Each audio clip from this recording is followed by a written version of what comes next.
Hey there, Banditos. Welcome to the Friday episode of the Dollar Bin Bandits. I'm Mike Farah, and it looks like this week is a Mike on the Mic week. So you got me twice. You'll have me for more episodes, but the other guys will definitely return next week. Today, we have Sweeney Boo on the program. Sweeney is an artist. She is home based in Canada, and you've probably seen her work, particularly on Harley Quinn with Tini Howard. But she's done a number of her own works. She started out, in fact, with Eat and Love Yourself, which she kickstarted, won some awards, and she has most recently done Over My Dead Body, another creator-owned book. And she's done other things like costume designs for Marvel Rising. She did Marvel Action Captain Marvel, sort of a more all ages book in the Marvel repertoire. And she has a number of other projects coming up. And in fact, she's going to be at New York Comic Con with a number of other artists and creators. So go check her out there if you're in town. But for right now, this is Sweeney Boo. How are you? I'm good. I'm good. How are you? I'm very good. We're going to start you out with our first question that we ask all guests, which is, how did you first discover comics? Well, I grew up in France, so like I grew up like reading French, like Belgian comics, and going to the Angoulême festival when I was quite young. So, comics have like always been in my life. Um, but it was the comics like superheroes, more like North American comics I discovered in my teen years, when I grabbed like first like Superman origin story and yeah, I never looked back really. So it was maybe a first superhero type comic was probably a Superman. It was Spider-Man and then Iron Man and then so on and so forth. Oh, okay. Great.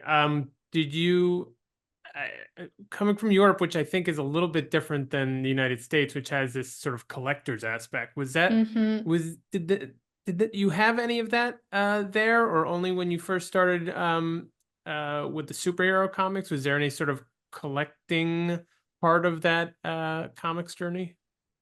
I feel like maybe like it was less easy, like with comics, with issues, it's so easy to like get something every month. Getting like a comic or like a bande dessinée, it was like, my parents, it was like once in a blue moon kind of thing. It was like it's hardcover, it's a little pricey, so it was definitely like the collector's aspect, but once I discovered American comics, I really looked back on the fact that I was reading this like mini magazine, so like Disney. And at the end of it, there was this comic book called Witch, which was like 20 pages that we would get every month in this magazine. So it's kind of like the same idea. I grew up with this monthly witchy comic, and yeah, it was great.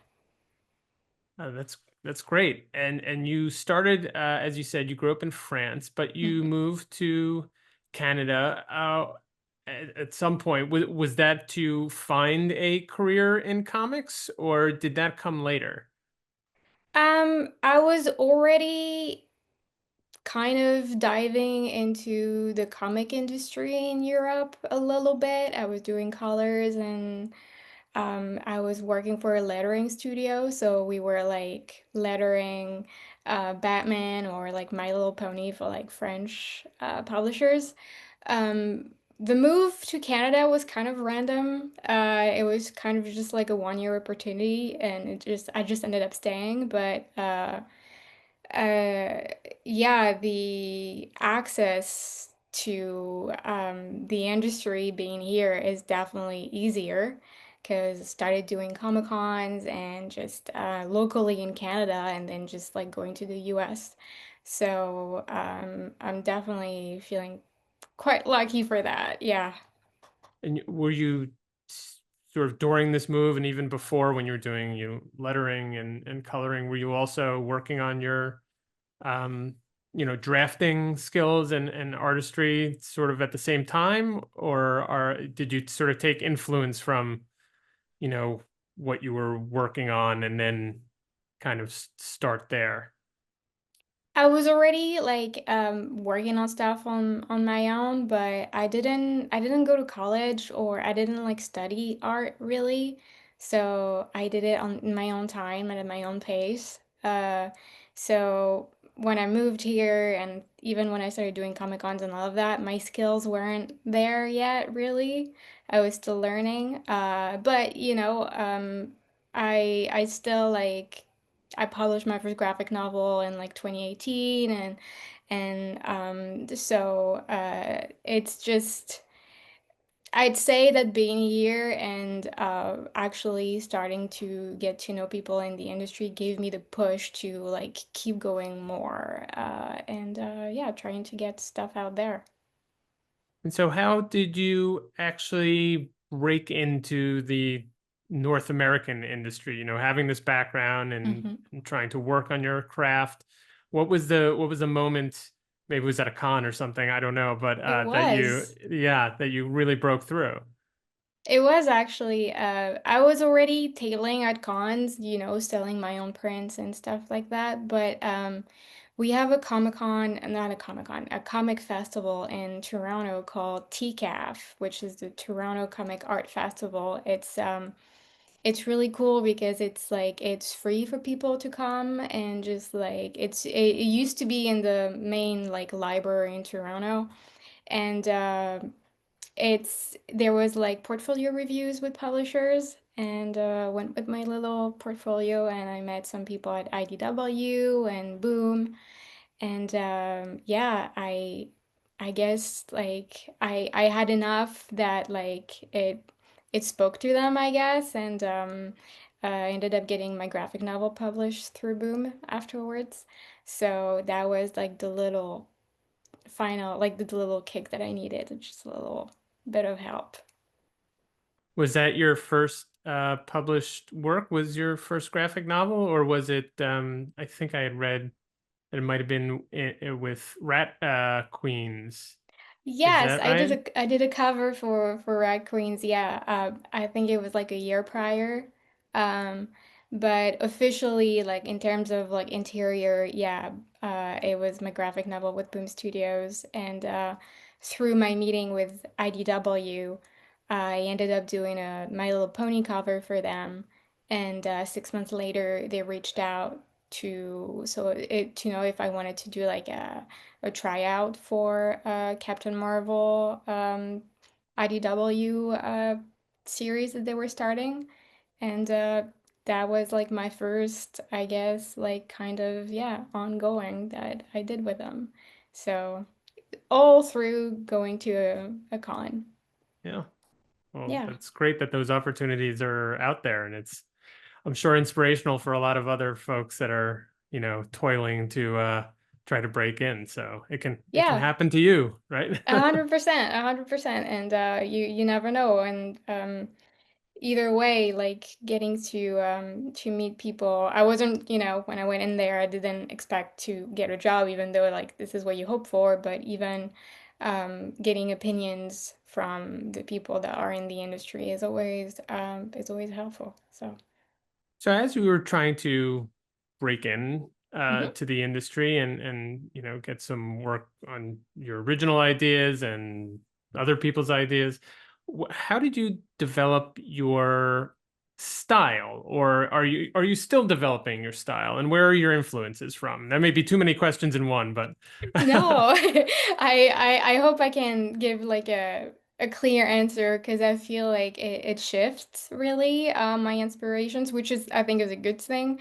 But ultimately, I don't know if you're familiar with the French comic Skydoll. It was published through Marvel, I think, like maybe a decade ago. But it's usually normally it's from Italy, and it's like this. It's very Disney looking and the story is like kind of like a total opposite of that. It's very religious and it's very bloody and all of that. And when I read that as a teenager, I was like, this is exactly what I want to do.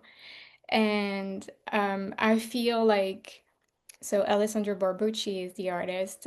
His style is what influenced me the most when I started.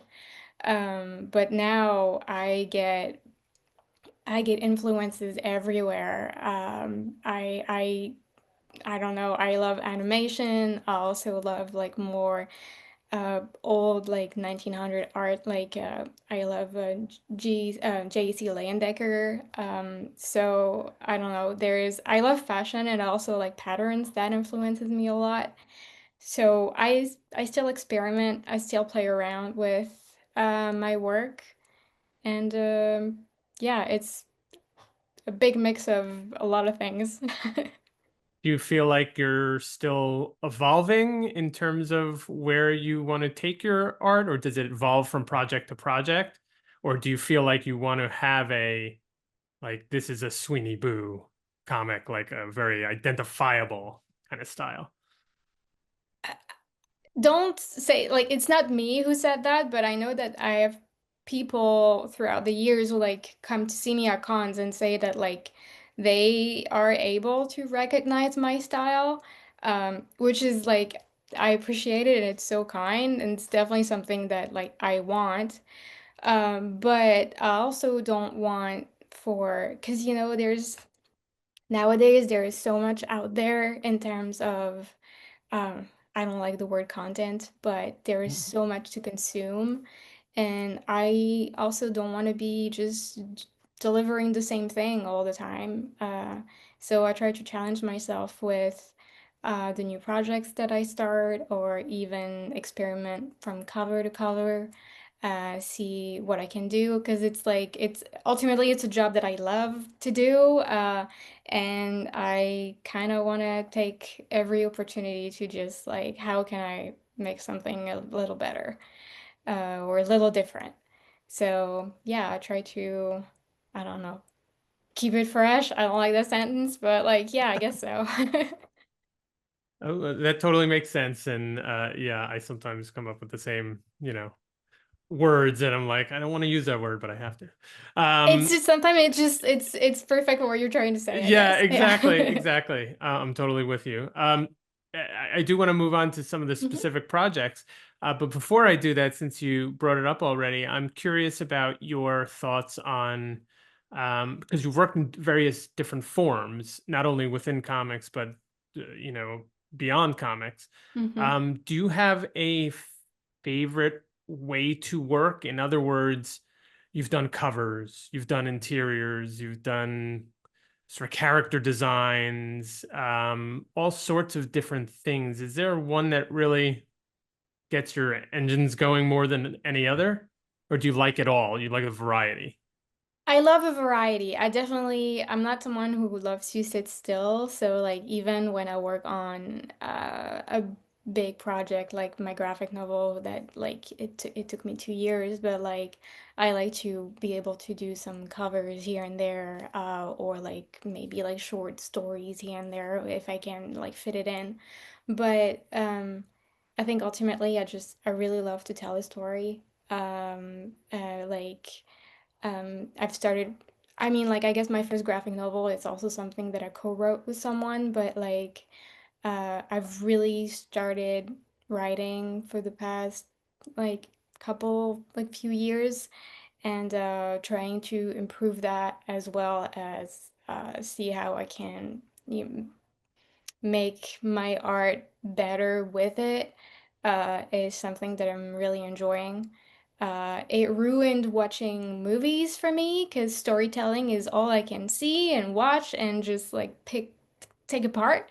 But yes, ultimately, like storytelling is definitely what drives me. Yeah, you can now see sort of the structure Oh and gosh. scaffolding around it instead of just being able to Yes, let it flow completely. over you, right? Yeah. Yeah, I get that a lot. I'm still going to delay my individual projects because I find more things that are interesting in your answers. One is that going from an artist to a writer. Have you yet? I think you've written for yourself. Have Mhm. you done any writing for other artists yet? I did for the first time last year. I got to work on with Dynamite on their like Disney villains like Right. series, and got to write Cruella and the Yeah. artist Mariana Puglia. It was the first artist that I got to like write for, and I have to admit that I cannot imagine all these like writers who just like putting your words on a paper. I have in my head it's I have the visual because like I draw, so Yeah. I have an idea, but getting to see it in just someone else's like mind and just the way they interpret it and just the way they're gonna just like make it work is it's amazing. I loved it. I really loved it. It's definitely something that I would love to do more. Yeah. Yeah, I can imagine. I love asking that question of folks in your position because it can be very, I guess, different or maybe even a little, I guess, nerve-wracking in terms of writing you being a visual Mm-hmm. artist yourself, writing something that you must have, in your mind in a very visual way and having someone else interpret it. It sounds like it was very exciting for you, where I think for some it could be, oh, they're not doing it the way I think of it in my head. Did you have any of that sort of anticipation? No. No, because like I guess also, since it was my first time writing for someone, I don't want to think I didn't assume that like I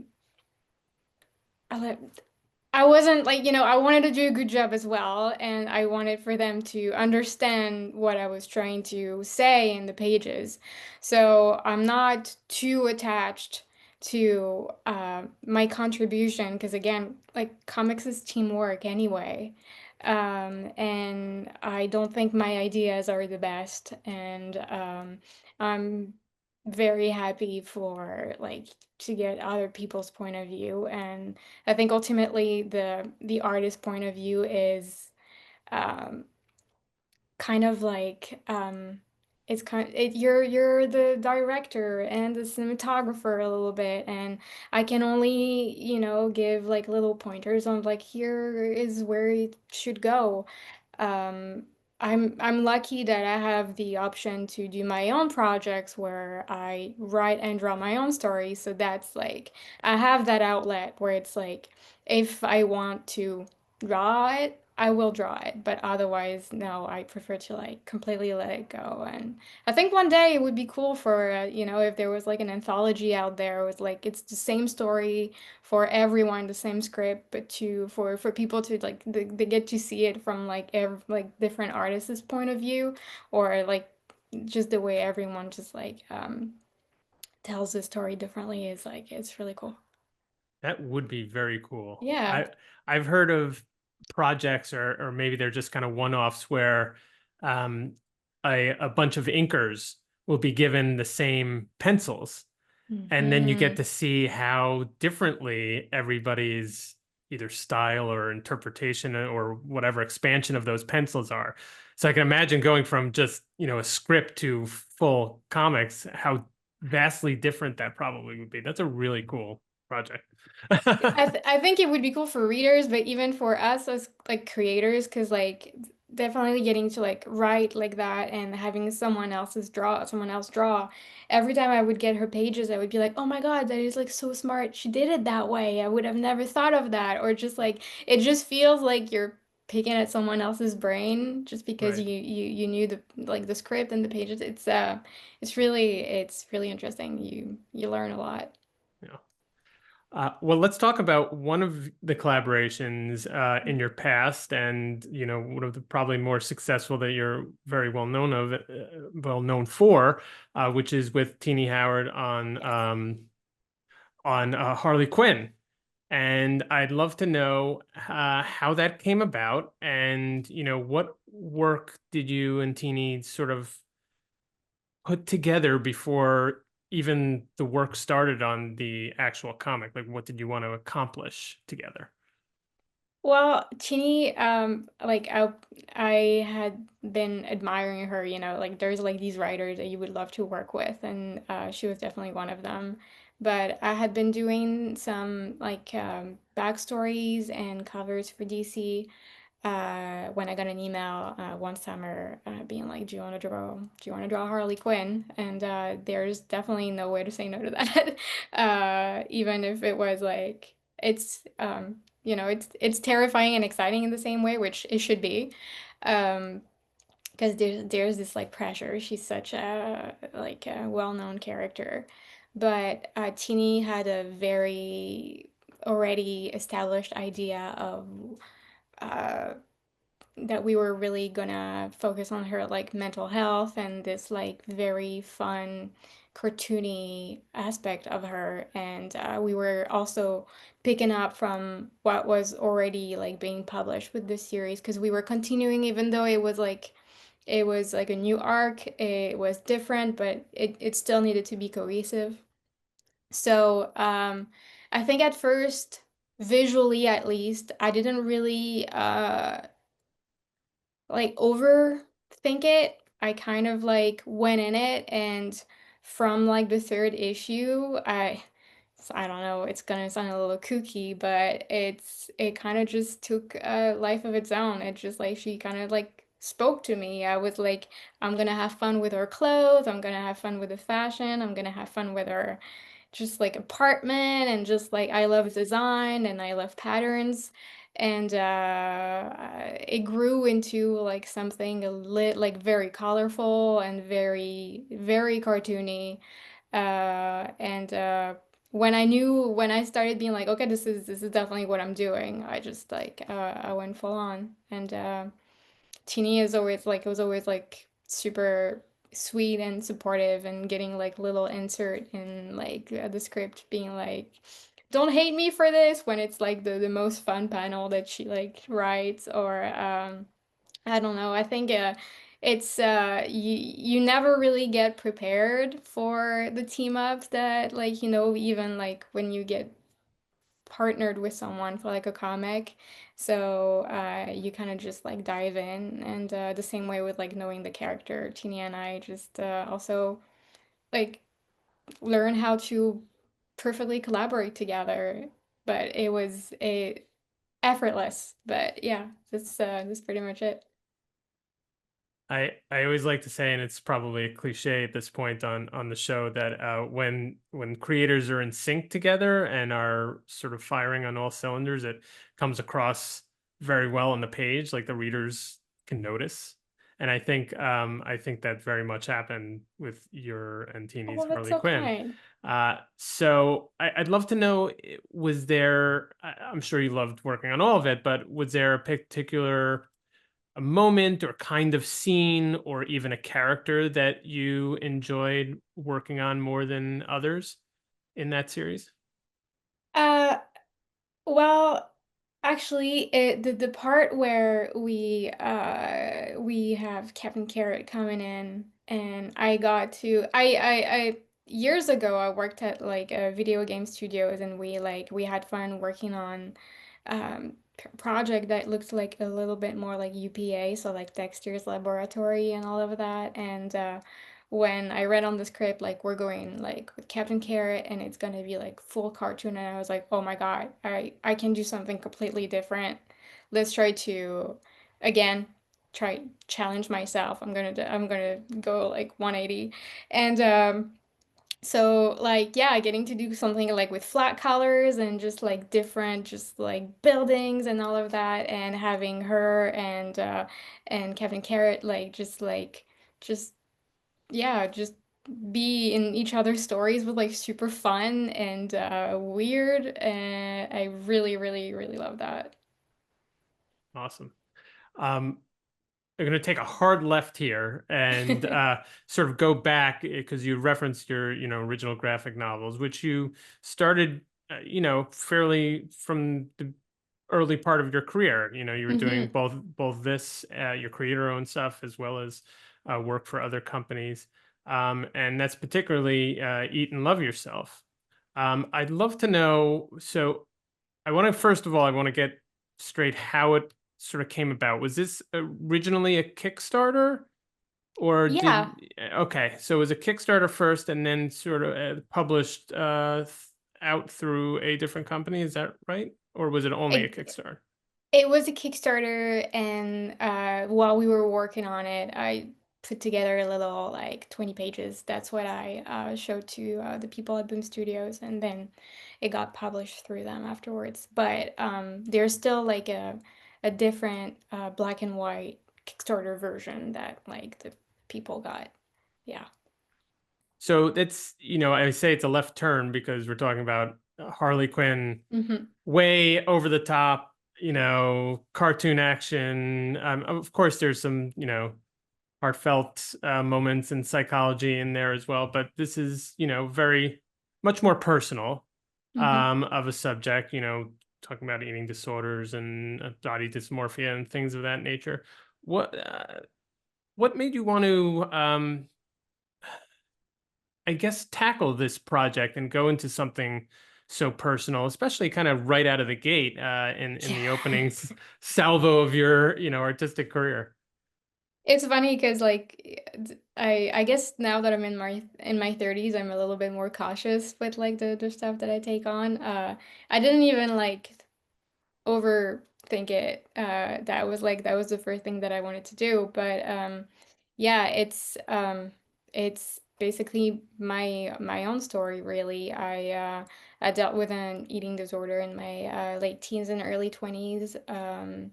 And like going through therapy, trying to understand what were the triggers, and which ended up being a lot of you know just some words here and there within my family. And I remember at the time, because I was like someone who was reading comics, I was looking for, something to see if there was like other people who dealt with this. And sure, there's a lot of books, a lot of novels, a lot of things online, but there was like nothing that I could just like read and just like see myself in really. And I was like, maybe that's something I can try to do, or maybe it will speak to other people in some ways. So that's what we try to do with Eating Love Yourself. Yeah, try to I guess it is pretty heavy, and it is pretty difficult, but I guess hopeful to read. And yeah, it was my Yeah. first project. Well, did you take inspiration from some of the memoir comics, the alternative slash, I guess, underground comics, which deal less in Mhm. superheroics and fantasy and things and more real life? Were there any of those things in your mind as you were writing and creating this? Yeah, because like when I started reading comic books, then there was like the whole genre of graphic novels. So like This One Summer, I of course I love like Brian Lee O'Malley and Scott Pilgrim, but his favorite of mine is Seconds, which is also like a big graphic novel. Um, so yeah, that's definitely something that I wanted to do. And the idea of like doing it in black and white was also my first that was my first thing. So I'm glad we got to do that with the Kickstarter. So yes, graphic novels are definitely were definitely on my mind. And how has it's been a little while Hmm. since this has come out. How has been the response? Do you still have a lot of folks that are engaged with it, that are talking about their own experiences that are similar? Do you feel like there's sort of you accomplished what you wanted to do in terms of exposing this particular story to others that may be going through it? Hmm.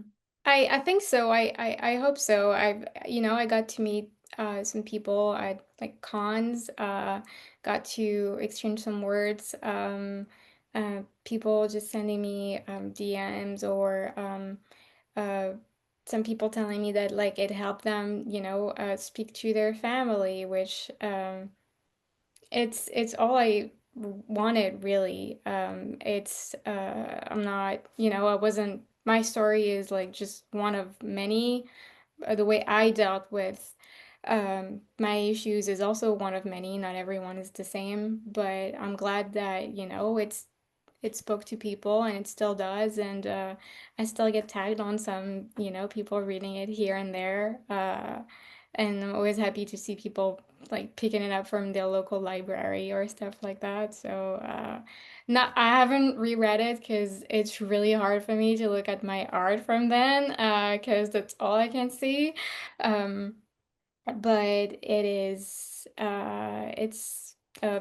yeah, I hope it's something that can still, speak and help to people. Yeah, I hope it's a proud moment for you because it's I think a really great work. Um, Appreciate uh, it. you did not stop there with creator-owned projects. In Hmm. fact, more recently, you did your own a graphic novel, Over My Dead Body. Yes. Um, could you tell us a little bit about what that's about, first of all, and then how the idea came about? Uh, love witches, always did. I was over the moon when, the whole Sabrina the Teenage Witch new show came out on Netflix. Um, I've I don't like to talk about that IP, but I grew up with Harry Potter. Um, and Dark Academia is always something that I've really enjoyed. And when the pandemic hit, I had a draft of a story about witches in the school. And I was like, well, I guess now is the time. And yeah, so I put it down, and then it's 2 volumes. The second volume is actually coming out next year in March.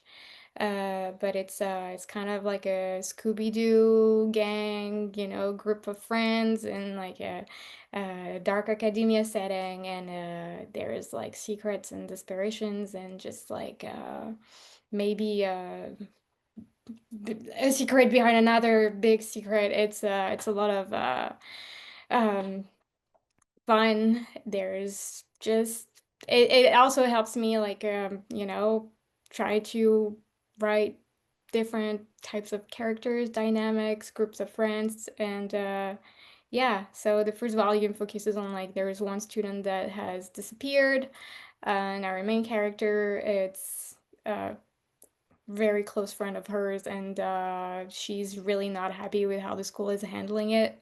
So she's like, well, might as well just like do it myself. And yeah, it ends up being a little bit more than she can handle, really. Uh, I mean, it sounds, fascinating. I haven't had a chance to pick it up, but I'm really looking forward to it. And I'm glad there's a second volume on the way. Um, so is how do you, I guess, how do you choose when to do your creator-owned work and when to do sort of the, company-owned, I hate to use the word also IP or Yeah, no, initialism. you're good. Um, how do you balance that really for yourself? Um, I don't really know. I guess it's like I can never really prepare for um publishers coming with like their own, characters and IP. You never really know when that's gonna, end up in your emails. There's always this like bucket list of characters that I would love to work on, but I didn't like plan on Harley Quinn. But I guess it's I always have to like be open for this to happen. Other than that, there's always like stories that I want to tell. I love to just like often I'm just gonna sketch characters and they speak to me, and sometimes I'm gonna just build a story around them. Or there's a new book that I'm working on right now that is just completely different to what I've done until now, and it's just sometimes I get an idea of a story, I have notebooks, and sometimes there's just a story that is that I want to dive in a little bit more than others, but yeah, I have little sentences here and there of like things that could be. And yeah, there's some years that I'm like, well, this is the time for this one. So I guess yeah, it's I have to be open for things to happen, but I love being able to be creative on my own a little bit as well, and taking the time to do my own stuff. Yeah, that's a great way to strike the balance. And you always have, Yeah, you know, your ideas in your back pocket when they feel like they need to be written and expressed, and yet you can take exactly. these other things, you know, whenever you want. Um, so speaking of that, you know, you have worked for a number of different companies. You already mentioned Boom, Archie, Dark Horse, IDW, Marvel, DC, Image. Uh, do you find that there's much of a difference in your creative experience going from one company to another, or is it pretty much similar, just with different characters, I would say? It's I'd say it's pretty similar. You know, it all depends though if you end up working on, you know, like bigger IPs, you know, things that are more under Disney or like Star Wars, or these are like brands that require a little bit more eyes. There's more eyes on it. There's a little bit more time for approval. There's maybe it's maybe a little bit more tighter in terms of like what you can't and can do. So it's just good to know and keep in mind in terms of schedules. Things can be like let's say yeah, something that is like Disney, you know that like maybe getting notes is gonna take a little bit longer because you have to have the people out there look at it. But other than that, it's all pretty similar. Plus, like um, editors, you know, move around as well. So if you have worked with someone in one place, it's usually they're like they work pretty much the same way elsewhere. So that way it's very good because otherwise that would be tiring to just if it changed too much. Yeah, I can imagine. I wanted to ask about a couple of Marvel projects that you know I thought were interesting. One, you did some costume designs for Rising, if I'm correct here. So America Chavez, Inferno, Patriot. Um, how was that? I can imagine it was a lot of fun because it sort of combined fashion and superheroes, right? So tell us a little bit about that experience. I was really starting. I was really new. I barely spoke English. I barely knew what a contract was, or it was it was a it was probably way more than I could handle at the time. Um, but ultimately, yeah, it was super fun. They reached out with designs that were already there. They just wanted to see different interpretations. But like you said, like if I get to like work on characters that I like, plus it's just like designing outfits, this is a dream come true. So yeah, I was completely over the moon to be able to do that. If they came to you and gave you a similar assignment now, would you jump at it? Oh yeah, 100%. Are you kidding? Yeah, yeah, yeah. I love working in comics and I love all of that, but doing character designs or just like even yeah, more like fashion stuff. If I'd get other opportunities, I'd be on it right away. Another thing that stuck out, I think you referenced it already, was the Marvel Action Captain Marvel Yeah. title that you did. W- how was that different than, I guess, a regular Marvel title? Because it was more an all ages kind of Mm-hmm. book, right? So you were trying to appeal to, you know, a younger. set and maybe bring in some new kid readers. How did you find that experience? Since it was like my first big job, I didn't really have like a point of comparison at the Mm, time, but I think it was looking back at it now, it was like pretty standard in the way of like, it was a monthly comic. So like my schedule was very similar to even when I worked on Harley. Um, I guess in terms of like my art, the fact that my work was more colorful and uh, cartoony is the reason why they had reached out. And Sam Mags like made it really clear in the scripts that like it was lighthearted and cute and so I didn't really overthink it either. But just like I was saying earlier, since it was IDW and then Marvel, we had more people just passing it on, just getting approvals and just making sure that like everything was square. But again, like I didn't know that was my first job, so for me it was all brand new and normal.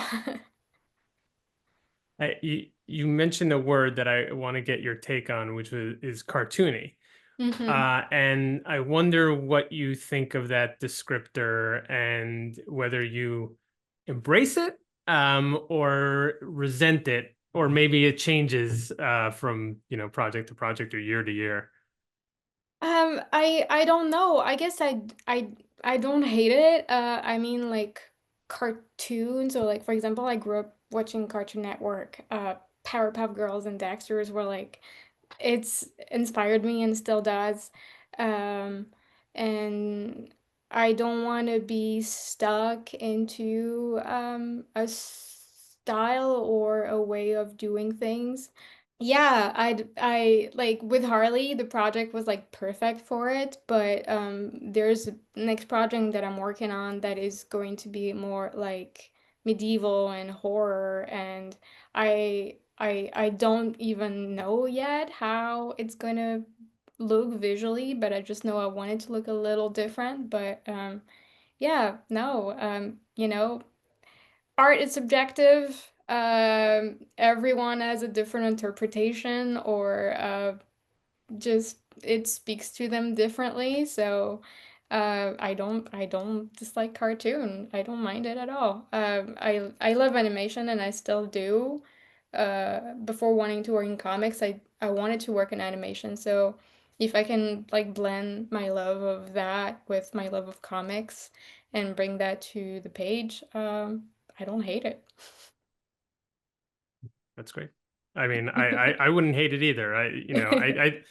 I only get positive vibes from the word cartoon. I just think it's fun, and Right? I think not that they always have to be, but comics can be, and a lot of times should be fun. So I think that's a compliment as far as I'm concerned. Exactly. And I don't if you remember earlier I told you about this like comic Sky doll, and like the fact that what I loved about it is that it was visually cartoony and beautiful, but the story was heavy. And I Mm, feel like it's so much easier to have a blend of that. Um, because like any animation movie that you watch, like it I don't know, I feel like it just helps taking the story. It's just a little easier. yeah, totally agree. Um, Before we get into, like our closing in terms of what you're working on now and where to find you and things like that, I wanted to ask about um, advice you might give for other folks that are looking to, break into this industry, especially now that hmm that it has become more open. I mean, there's still a lot of progress that needs to be made, but compared to 20, 30, 50 years ago, representation, for instance, hmm has become a lot better. But what do you say to those folks that want to get into this industry, and what approach they should take? Um, I think I don't know how it is nowadays because of, I feel like it might be more difficult to get people's eyes on your work because of social media. It's not the way it was, for 5, 6 years ago. So I'm sure that is definitely different. But if there's one thing that stays the same, I think it's like when you want to make comics, when you want to break in, it's so easy to just really focus on the like breaking in, just making it, being in the industry, working on something very specific.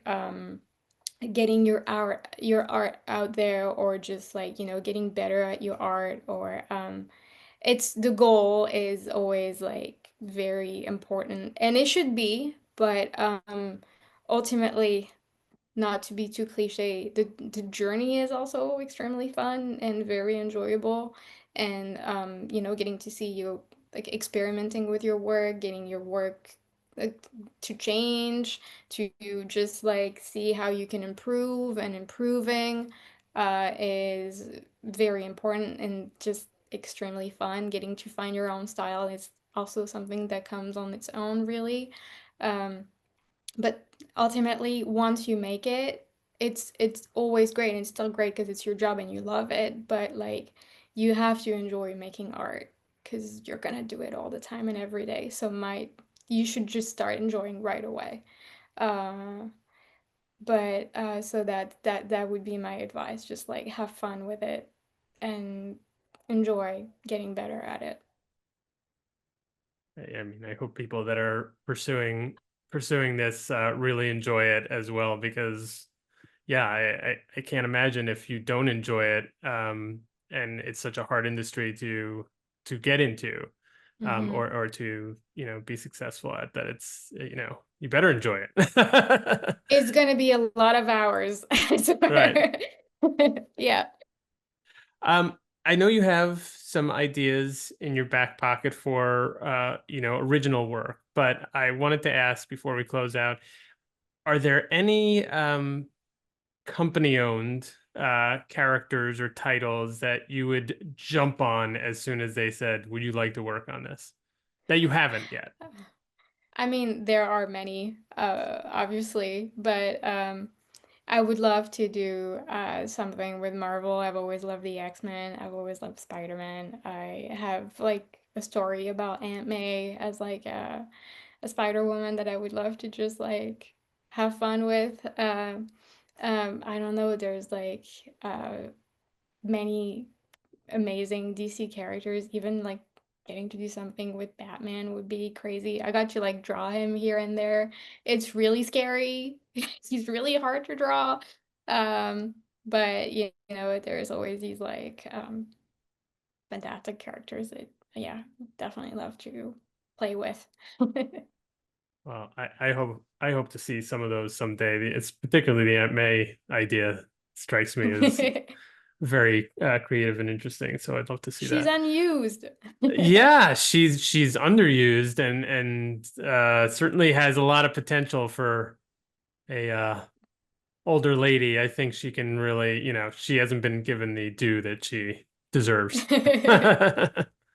Um, all right, so what are you working on now? What can, fans look forward to in the near future from Sweeney Boo? Yeah, so the Overmighted Body, the sequel is called Speak of the Devil, and it comes out in March with Harper Alley. It's the second and last volume, and right now I'm working on another graphic novel with Kemi Garcia. It's called High School Bites, and it's about vampires in high school, and it's really fun. And we're back. It was great talking to Sweeney. I love her sort of animated style. We get into that a little bit in that conversation about, where she wants to take it and all of the other ideas she may have for new books. I think she can really make a further splash in the industry, both with her creator-owned stuff as well as working for Marvel, DC, whomever she wants to. So definitely be on the lookout for more Sweeney Boo material. Thanks for being on the show, Sweeney. Thank you all out there for listening and viewing, for rating, reviewing, subscribing this whole week and into next week and into next month and into next year. We will be there. Thanks for supporting us. See you next